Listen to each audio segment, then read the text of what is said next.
Hello, I'm Stan Grant. The lightning Taliban offensive took some by surprise. Troops armed and trained by the United States to safeguard ordinary Afghans simply left them to fend for themselves. The capital is quiet, but there are thousands of people stuck inside the airport without food and water. Many are women and children. Let's take a look at what the scene is now outside Kabul. And there you can see Kabul right now and the bit of haze as there often is around the city there, and some quiet from this distance, at least, after those extraordinary images that we'd seen at the airport of people clamouring on the outside of planes, trying anything to try to escape the country. Let's get the latest on what's happening on the ground there now, live from Kabul. David Fox joins us, the AFP Bureau Chief for Pakistan and Afghanistan. David, just take us through the last 12 hours. What have you seen?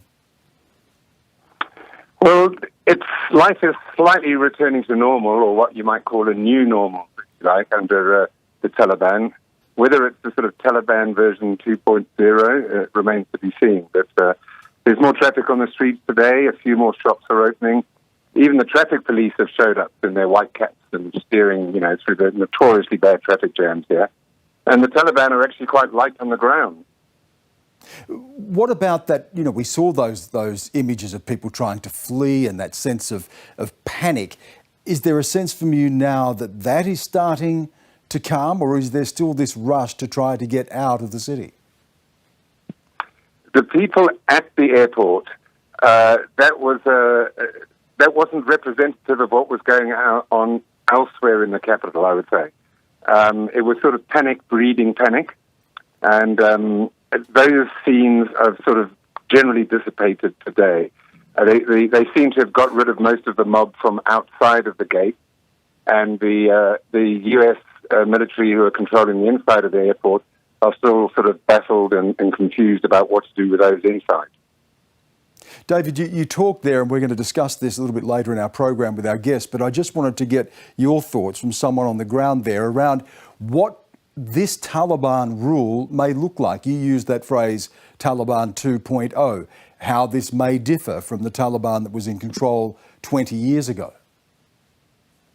Well, they've been talking this game, for about more than a year now, saying, not being very specific on how they meant to.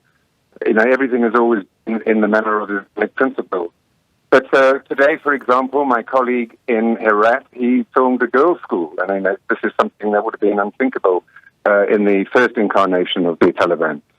And today there was a protest by women, a small protest, just 5 women holding up banners saying, "We want to work." And the Taliban, the fighters seemed completely perplexed about what to do with it. He eventually just left them and walked away. I think it's early days. While the eyes of the world are on them, at the moment, while the evacuation is taking place, I think they are sort of behaving surprisingly well. David Fox joining us there from AFP, live from Kabul. Well, as the horrific images pour out of Kabul, with residents desperately fleeing the Afghan capital, we are now coming to terms with the global fallout of the return of the Taliban. Let's take a look back at the last 2 disastrous decades of this US-led invasion.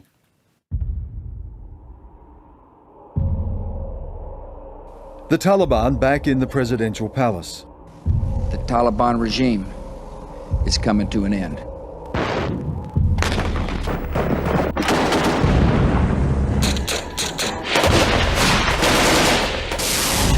"20 years of war only for this. The Islamist militants back in power, the president on the run. And American helicopters in the air getting their people out of the capital, Kabul. The Taliban moved with warp speed. Joe Biden's decision to pull out American troops opened the door. One by one, the regional cities fell. What looked like a battle that could take months took only days. The Afghan army no match for the Taliban, despite tens of billions of dollars funding from the US. As the militants swept the country, the army melted away. This should not be a surprise. This is how the Taliban first took power. Then the Soviet Red Army withdrew, leaving a power vacuum and a civil war. The Taliban emerged from the madrasas, Islamic schools, mainly in Pakistan. Supported by Pakistan, armed and funded from abroad, the militants swept all others aside. By the mid-90s, the Taliban was in power. First greeted by many as saviours, bringing peace and order, driving out brutal warlords. Then the Taliban imposed its own harsh rule. Public executions, women locked behind doors, and girls banned from school. It was a pariah government, recognised by only a few states. Afghanistan was a haven for Islamist militants. The Taliban sheltered Osama bin Laden and his Al-Qaeda group as bin Laden plotted the 9/11 terror attacks.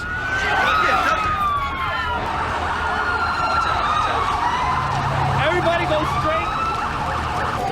America put the Taliban on warning, but it refused to surrender bin Laden. The US and allies, Australia included, invaded and the Taliban was ousted. Bin Laden was tracked down to Pakistan and killed, but the Taliban never went away. They dragged America into a war without end. Now the American flag has been lowered, the Taliban is back. Afghanistan is in the grip of a humanitarian disaster. Hundreds of thousands of people displaced and record civilian casualties. It is, as the Taliban always said it would be. 20 years of war could not defeat them. As it always said, you have watchers, we have time. We want to discuss this further now with our panel discussing the fall of Afghanistan. Professor Armin Saikal, international security expert, Lydia Khalil, and the CEO of the Australian Muslim Women's Centre for Human Rights, Diana Syed. It's nice to have all of you with us, albeit with quite dramatic and tragic scenes playing out in Afghanistan. And on that note, Diana, I wanted to go to you as someone with deep connections there for a personal observation about how you felt watching this unfold in the past few days. Stan, I don't even have the words actually to describe the feelings and the overwhelming sentiment from community right now. All the sentiments from my parents, from my extended family, from my siblings, we have not been able to express exactly how we're feeling. It's sort of like we're so numb from watching the footage, from refreshing and scrolling our social media feeds for information and updates from the ground. And heartbreaking and devastation, all of us are collectively grieving yet again another sort of impasse in the Afghan conflict and watching our homeland just be completely destroyed again. Diana, what are your concerns about what may play out here? There's been a lot of speculation about just what this Taliban rule may mean, but what are your concerns, the worst fears of what we may see? Yeah, I mean, it's only a matter of time, then we will see exactly what the Taliban was back in 2001. The point is they make no pretense about what they're trying to install in Afghanistan. Another caliphate, an Islamic State, removing all of the rights, the human rights that have been gained for women, for other minority groups, the gains that were made for in civil society with journalists, being able to, work, and all the women, female parliamentarians, all of the gains that have been made over the last 20 years will be wiped away. And I have no doubt in my mind that women and other minority groups will be targeted straight off the bat, as we're already seeing. They're fleeing to their homes. Women are fearful to go back to work. Schools are already being closed. It's only a matter of time that we will see them exactly for who they are back, what they were in 2001. I mean, Saikal, should we have at all been surprised here? Yes, the speed of it is one thing, but in 20 years, the Taliban has never gone away. It has maintained a strong presence. It has almost been a shadow government in parts of the country. It has fed off the failings of the civilian government. Shouldn't this have been obvious to anyone watching, particularly the US administration?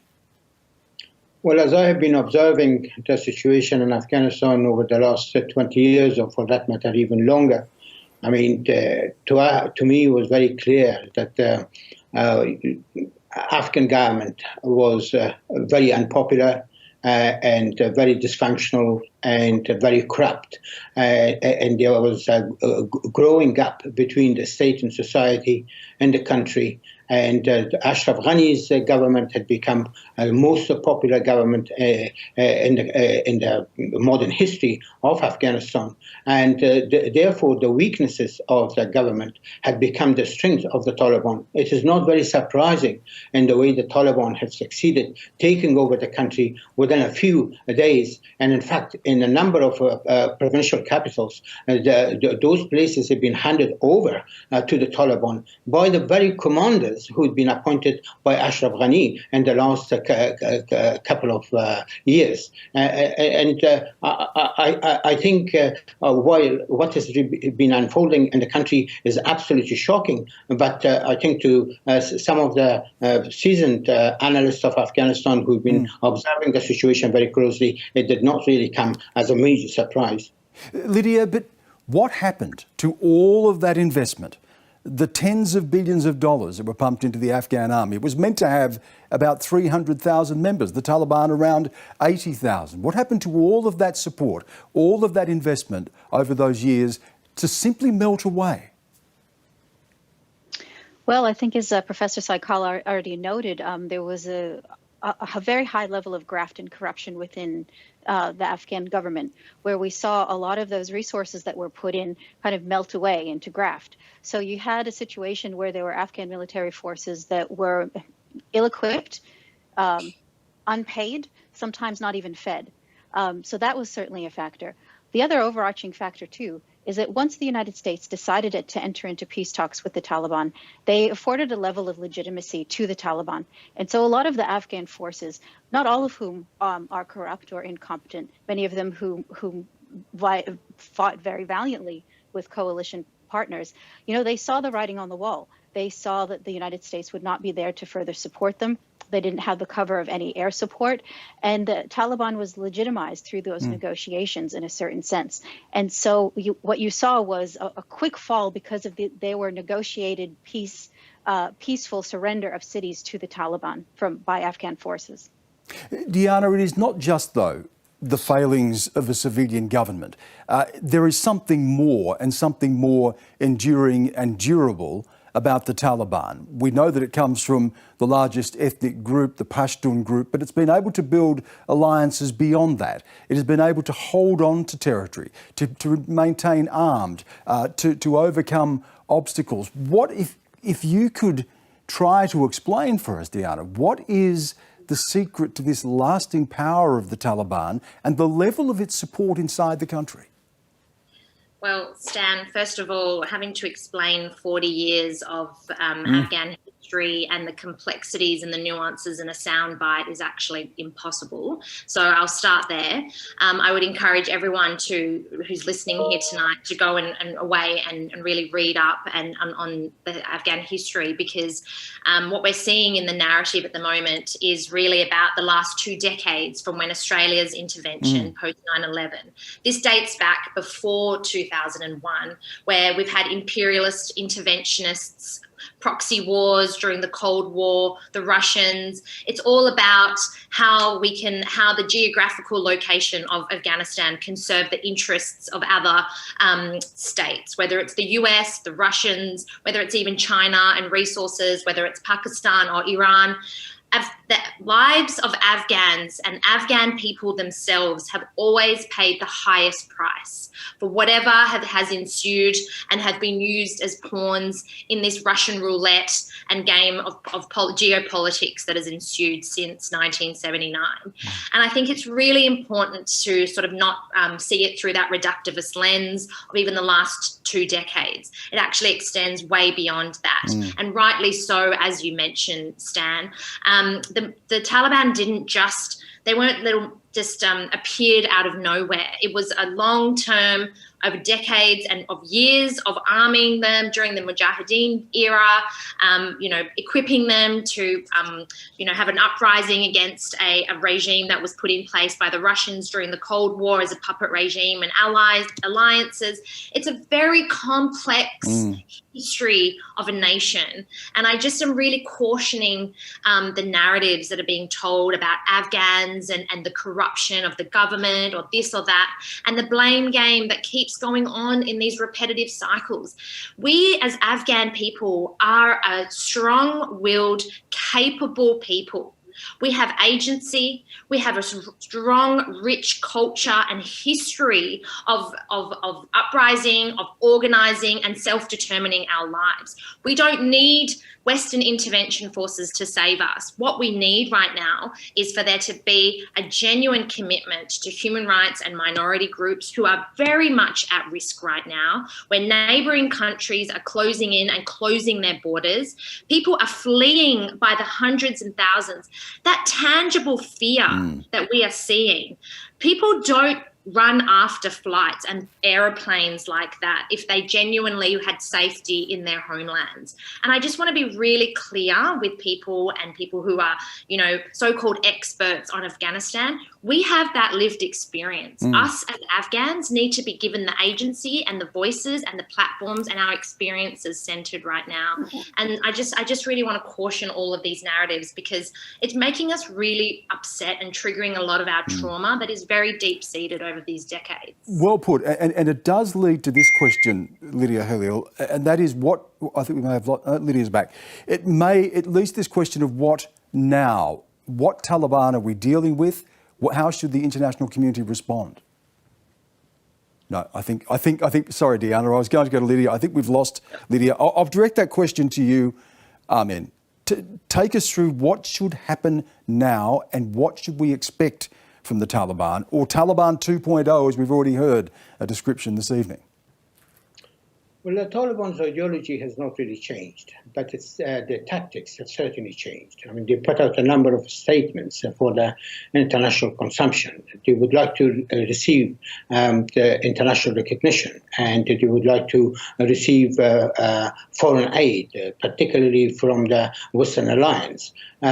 I think now the emphasis should be that any recognition of the Taliban-dominated government in Kabul should be absolutely conditioned on the Taliban's forming an inclusive government, which could be representative of the very mosaic nature of the Afghan society. And also it has to be conditioned on the Taliban observing human rights and the human decency, which has to really prevail in Afghanistan in order to address some of the very traumas that the country and the people have suffered over a long period of time. I don't think that there is a single narrative that can explain the situation of Afghanistan. But of course, when we are really asked to specific questions and we have to respond to those questions, we have to be very limited in what we can really say in sound bites.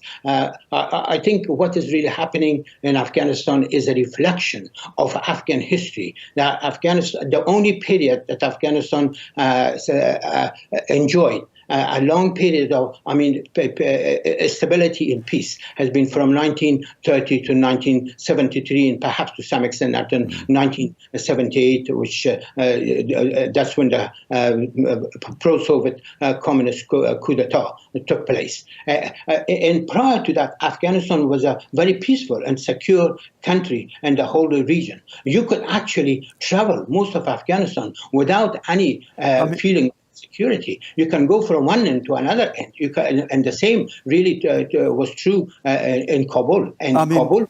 Can I just come in here? I want to go back to Deanna and get a final comment, but I just wanted to push this question with you as well. And again, given the limited time, it's not an easy one to answer, but it has been long described as the great game, isn't it? The imperial adventures of that region. And now we have a situation again where there are multiple players.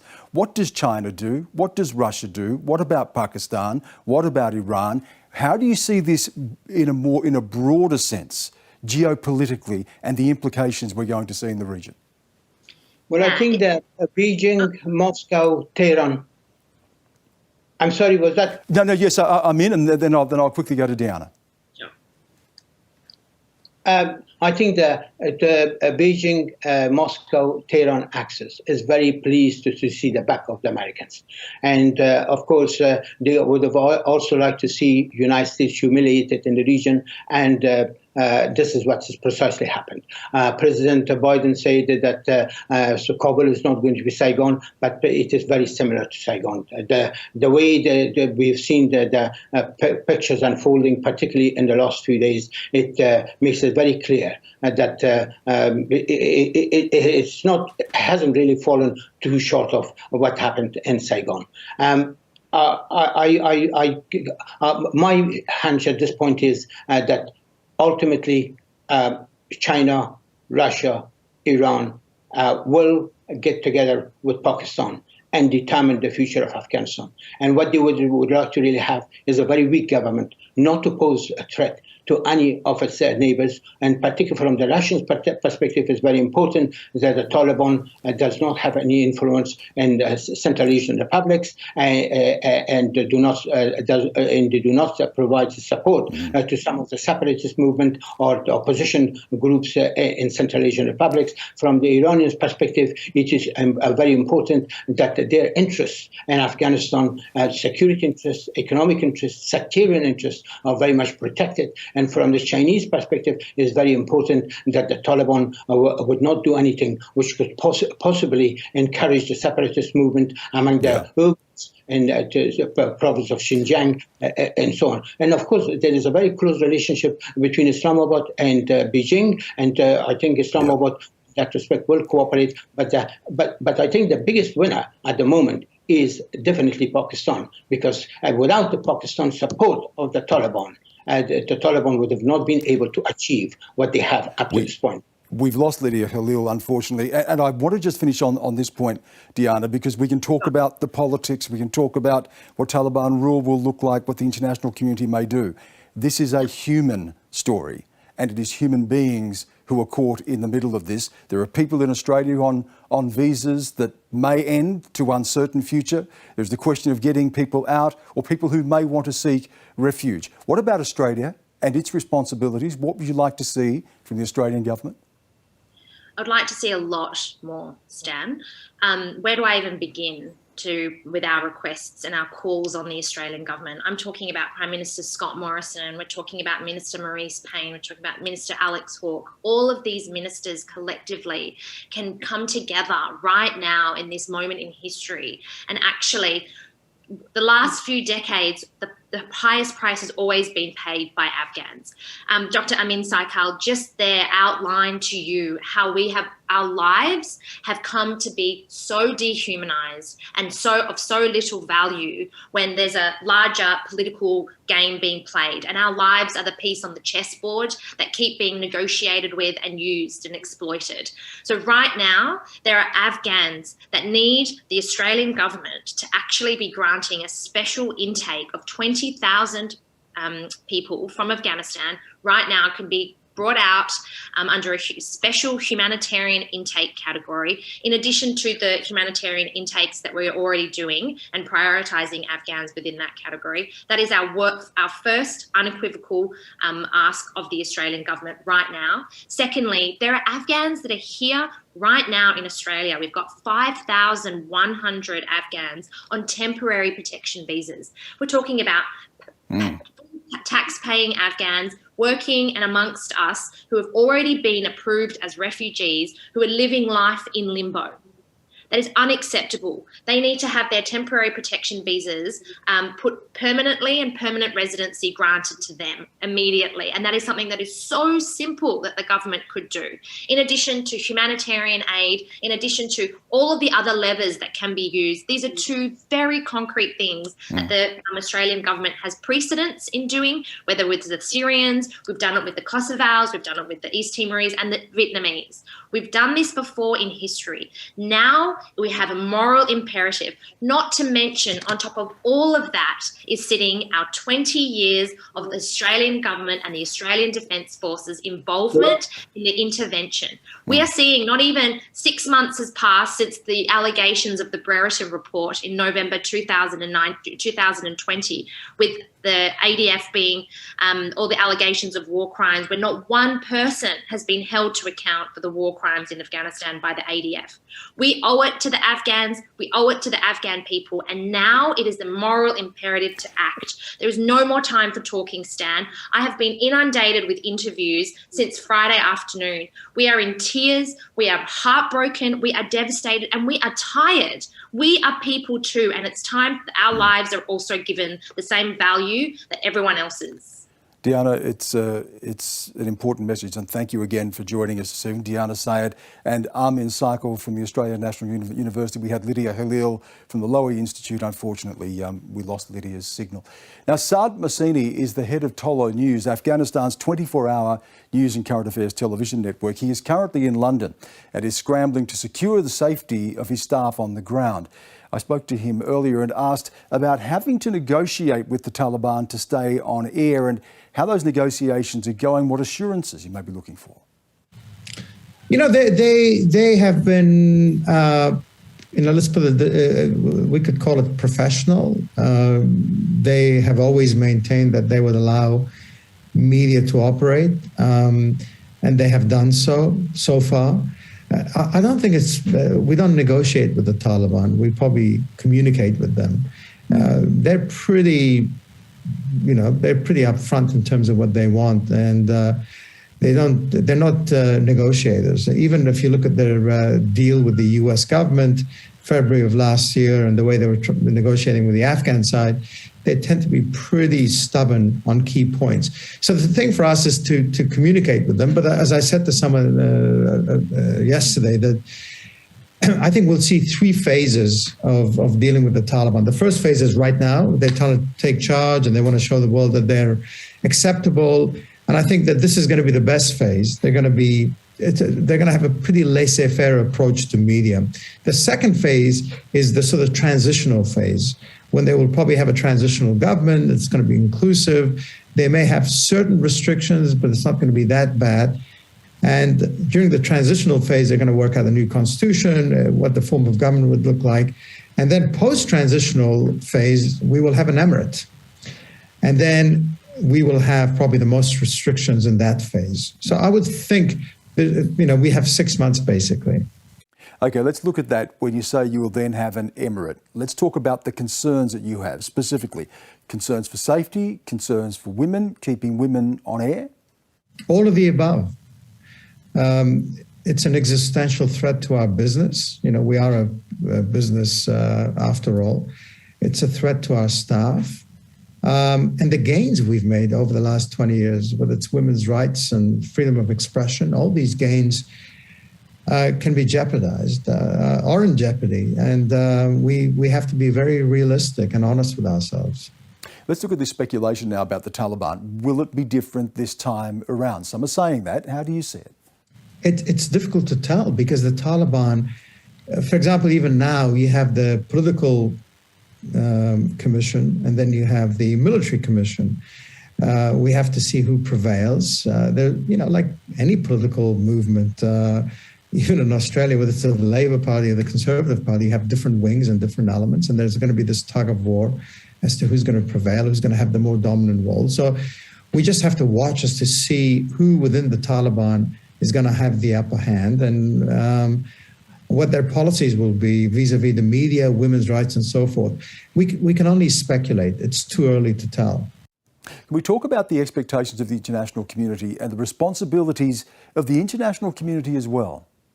The international community is, right now, they're like deers in headlight. The U.S. Embassy was forced to close its embassy. I mean, they have security guards, but imagine this massive complex that they spent hundreds of millions of dollars constructing is sitting empty right now. The British were forced to abandon their embassy, which was then looted. The British embassy in Kabul was looted 2 days ago. Every foreign mission, they're at a loss as to what to do. I think they're trying to figure out how they deal with the Taliban, how they engage them. And engaging the Taliban is a good thing. You don't want the Afghan population to suffer. We have 35 million Afghans who are at the mercy of, effectively, of the international community, assistance, help. anything that comes in the future will have to come through the Taliban government, or at least they have to be in agreement. So I think engaging the Taliban is a good thing. Isolating them will just only make the Afghan public suffer. Saad Massini joining us there from London. Well, US President Joe Biden says he stands squarely behind his decision to withdraw American forces from Afghanistan, but admits the government's collapse was quicker than anticipated. He says he faced a choice between an agreement to draw down US forces or send thousands more troops back in for a third decade of war. This is what he said. We went to Afghanistan almost 20 years ago with clear goals. Get those who attacked us on September 11th, 2001, and make sure al-Qaeda could not use Afghanistan as a base from which to attack us again. We did that. We severely degraded al-Qaeda in Afghanistan. We never gave up the hunt for Osama bin Laden, and we got him. That was a decade ago. Our mission in Afghanistan was never supposed to have been nation building. It was never supposed to be creating a unified, centralized democracy. Our only vital national interest in Afghanistan remains today what it has always been: preventing a terrorist attack on America's homeland.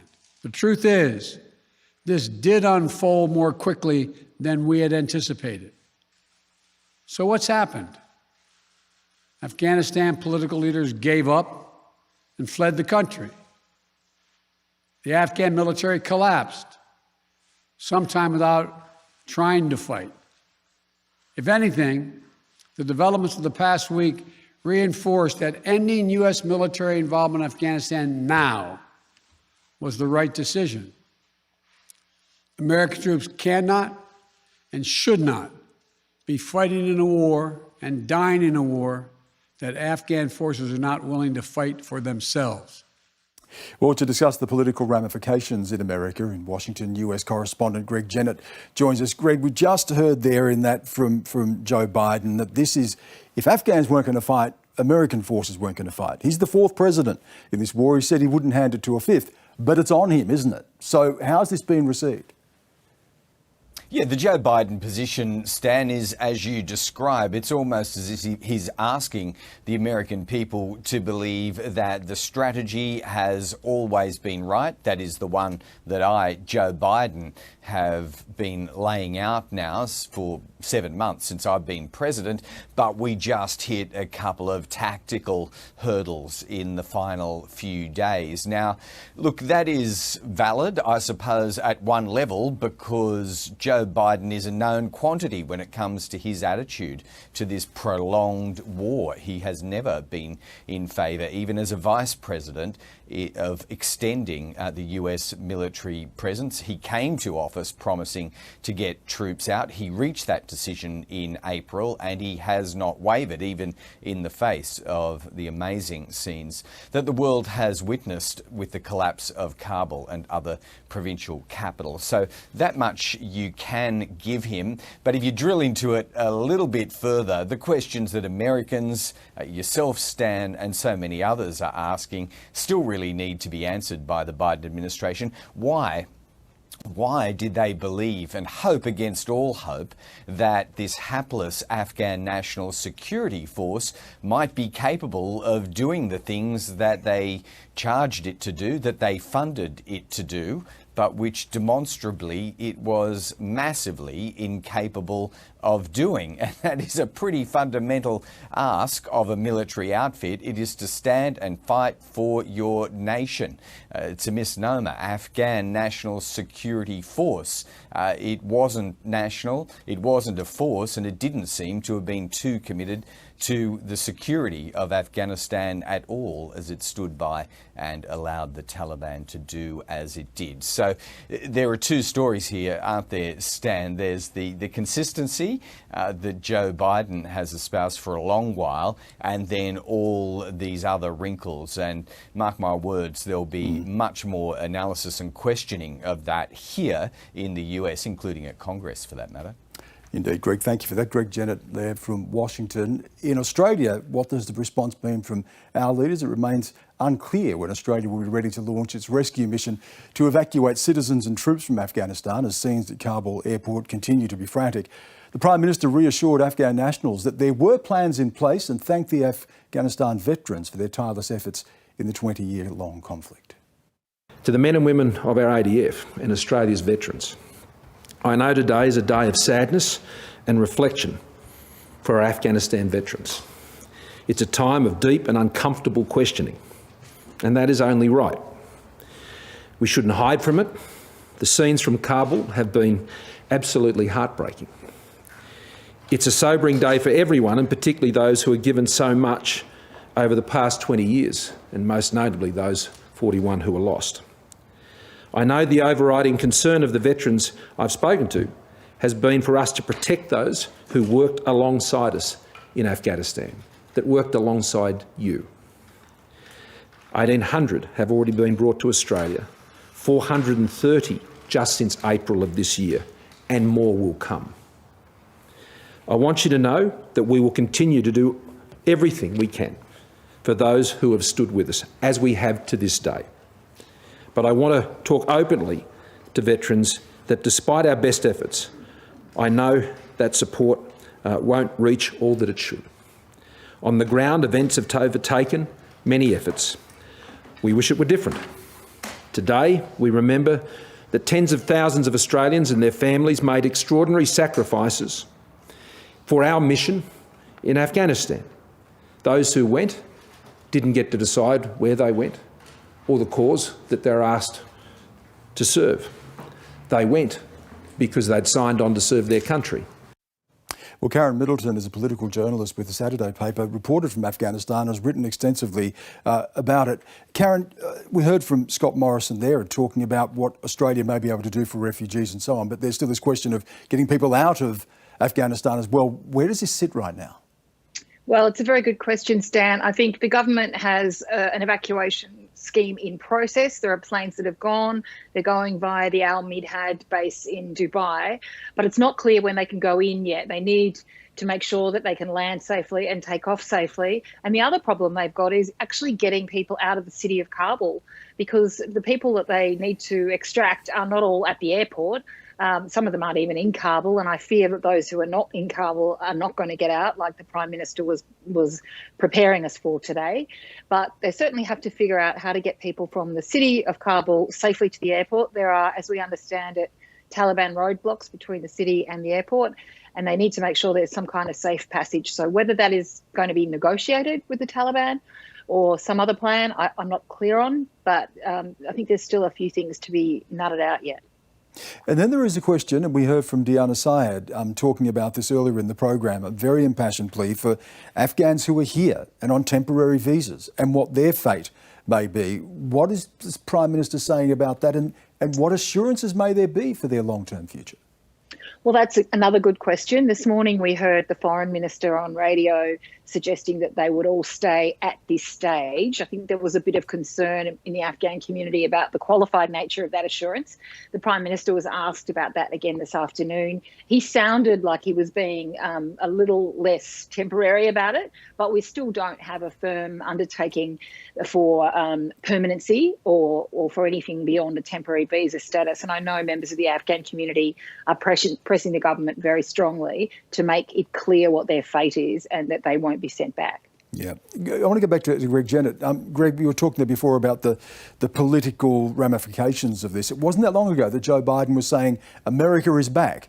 Don't bet against America. Well, the Taliban has probably bet against America. There are other countries out there willing to bet against America. What does this do now for America's standing in the world when it faces other challenges, most notably from China? Well, trying to step up and fix some of the humanitarian crisis, do more perhaps than America's fair share, would be one immediate remedy available. Personal credibility becomes important here, Stan, which is why Joe Biden's admission that things unfolded faster than he had anticipated is significant. But also getting back out there himself as president and explaining forcefully to all these allies and partners that he says are so important to America under his foreign policy, prime ministers and presidents all explaining to them that this is nothing more than a temporary setback, that foreign policy is still at the centre of everything we do, and you, as leaders of our friendly nations and supporters, are vital cogs in all of this. That's the task of repair that lies ahead for Joe Biden. And Karen, how does Australia navigate this? Because there are new political realities that emerge from this situation, and most immediately as well, opening some form of contact with the Taliban itself. Yeah, and that's going to be a challenge too, because the government has a decision to make whether it's actually going to recognise the Taliban regime or not. There'll be a lot of pressure on it in a range of different directions. And I know Armin Seipel was talking about that before, and other countries like Russia and China and Iran that will have an interest in endorsing and supporting the Taliban regime. But it's going to be pretty distasteful to support, in an early way anyway, a regime that has such an appalling human rights record. I know they're making undertakings about that now, but there's been recent evidence that would contradict their assertions about the way they're going to conduct themselves, and the government's going to have to think carefully about how it approaches that question of recognition. Good to talk to both of you. Karen Middleton, Greg Jennett, thank you. Thank you. Sharon Bowen commanded a combat surgical team during the most intense fighting in Afghanistan, but her service came at a huge personal cost, suffering post-traumatic stress disorder. Let's talk about that and the implications for people in Afghanistan as well, dealing with generations of trauma. She joins me now from Canberra. Sharon, it's really good for you to be with us, and these are hard things to talk about. And all of us who had reported from Afghanistan or spent time there, it's triggered a lot of memories and a lot of disturbing images in the last couple of days. How's it been for you? Yeah, thank you, Stan. And may I say thank you for including the voice of Australian veterans and families in this discussion this evening. The events of the last couple of days, particularly watching the media yesterday, caused many of us, including myself and my husband who served in Afghanistan as well, to reflect on the sacrifices that we made in this conflict and to attempt to reconcile those sacrifices with the reasons that we were there, the purpose of our service in that particular operation. You must reflect on that, and I know you must reflect as well on the very personal, wearing the blood of Afghan people on your hands as you treated people in the country as well. Your thoughts as well for people in Afghanistan and what they're enduring right now. Absolutely. And listen, my heart has been with the people of Afghanistan in the last few days, because I had the great privilege, being a registered nurse in that situation, of having real human contact with the people of Afghanistan. They are an incredible, resilient group of people who have lived through unimaginable trauma for Australians to even begin to consider. And I know that myself and my team had an enormous amount of respect for the Afghan people with whom we had the privilege to come into contact and to provide care. So part of that reconciling of the purpose of service in Afghanistan also comes back to those individuals and reflecting on the difference that we were able to make in what is the greatest adversity for humanity. You know, when humans turn on one another in war, there are always civilian casualties as well as uniformed casualties, but they're all humans. And being able to make a difference in such dire circumstances is something that was incredibly rewarding, but I think most privileged for those that served alongside me. Sharon, I remember when I was reporting there and doing stories on people suffering trauma, and it wasn't just the past 20 years, it was the war of the invasion of the Soviet Red Army, the civil war inside the country. This was compounded generation to generation to generation. What are people going to require in the country to deal with this? At the time, as I remember, there was an absolute scarcity of people even trained in dealing with trauma. When we talk about clinical trauma and psychological trauma, yes, that would be one of my great concerns for the people of Afghanistan today, is that if we remove the non-government organisations, the aid agencies out of Afghanistan, then they lose that support. But as I said, they are an incredibly resilient people. There are very trained people within the population, and we can't dismiss that. As one of your earlier interviewees said, Afghan people are not desperate and hopeless in their plight. They are an incredible group of people who have survived incredible adversity, and they demonstrated that to me. And if I can reflect on the Afghan interpreter who supported us in our role, he had incredible faith in his people, in his country, and he had incredible hope for his future. I'm it will be individuals really sorry, like unfortunately. that. I know this is important. We have to leave it there. We're all out of time. Thank you again for joining us for this special look at the fall of Afghanistan.